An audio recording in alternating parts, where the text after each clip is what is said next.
16 বছরের নাবালিকা ধর্ষণের দায়ে অবশেষে দুই ব্যক্তিকে আটক করল পুলিশ। থানায় নিয়ে গিয়ে জিজ্ঞাসাবাদ চলেছে। ঘটনাটি ঘটেছে রাধাকিশোরপুর মহিলা থানার অন্তর্গত উদয়পুর রেল স্টেশন এলাকায়।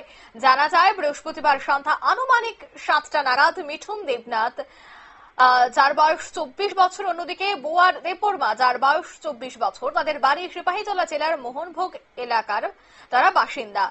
আর তারা এক নাবালিকা কন্যাকে TR 073545 নম্বরের একটি গাড়িতে করে উদয়পুর রেল স্টেশনে নিয়ে যায় এবং রেল স্টেশনে নিয়ে গিয়ে গাড়িতেই নাবালিকা মেয়েকে জোরপূর্বক ধর্ষণ করে বলে অভিযোগ।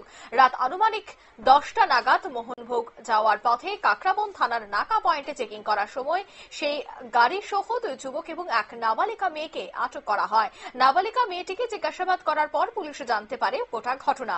পরবর্তী সময় রাধাকিশোরপুর মহিলা থানায় খবর দেওয়া হয়। শুক্রবার নাবালিকা মেয়েটিকে বিষয়টি সম্পর্কে জানার চেষ্টা করা হয়। তবে সেই বিষয়ে কি বলছেন পুলিশ শোনাবো। আমাদের এখানে একটা অভিযোগ আছে, একটা লিখিত অভিযোগ আছে যে একটা মেয়ে তার আত্মীয় ভাইয়ের শ্বশুর বাড়িতে বেড়াতে গেছিল 18 তারিখ।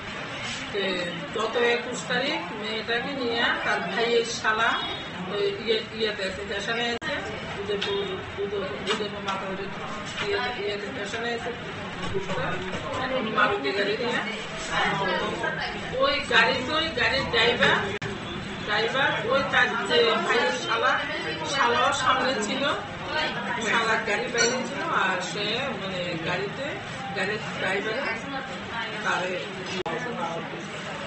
এই ব্যাপারে আজকে থানাতে আনা হয়েছে এবং ছেলেটিরও আমরা থানাতে আনছি। এখন ইনভেস্টিগেশন চলছে এই ব্যাপারে। কেস হয়েছে রেজিস্ট্রেশন। কত নম্বর কেস নাম্বার হলো 30। কি ধারা লাগানো আছে? ধারা লাগানো হয়েছে 61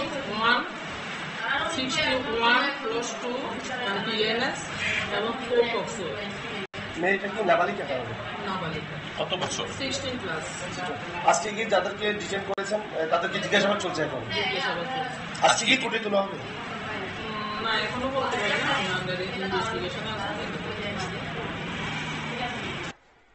আপনারা শুনলেন পুলিশের বক্তব্য। মামলা তদন্তকারী অফিসার সাব ইন্সপেক্টর রুবি বৈদ্য ঘটনা তদন্ত শুরু করেছিলেন। তবে অবশেষে জানা গেছে যে এই 16 বছরের নাবালিকা ধর্ষণের দায়ে যুবককে কিন্তু আটক করেছে পুলিশ। এবং এই পুরো ঘটনায় দেখা গেছিল যে শুক্রবার রীতিমতো চাঞ্চল্য ছড়িয়ে পড়েছে। তবে এই পুরো ঘটনায় যেহেতু দুজনকে গ্রেফতার করা হয়েছে, তাদের বিরুদ্ধে কি পদক্ষেপ গ্রহণ করা হয় সেটাই দেখার। নিয়ে নিয়েছে ছোট একটি বিজ্ঞাপন বিরতি, সঙ্গে থাকুন।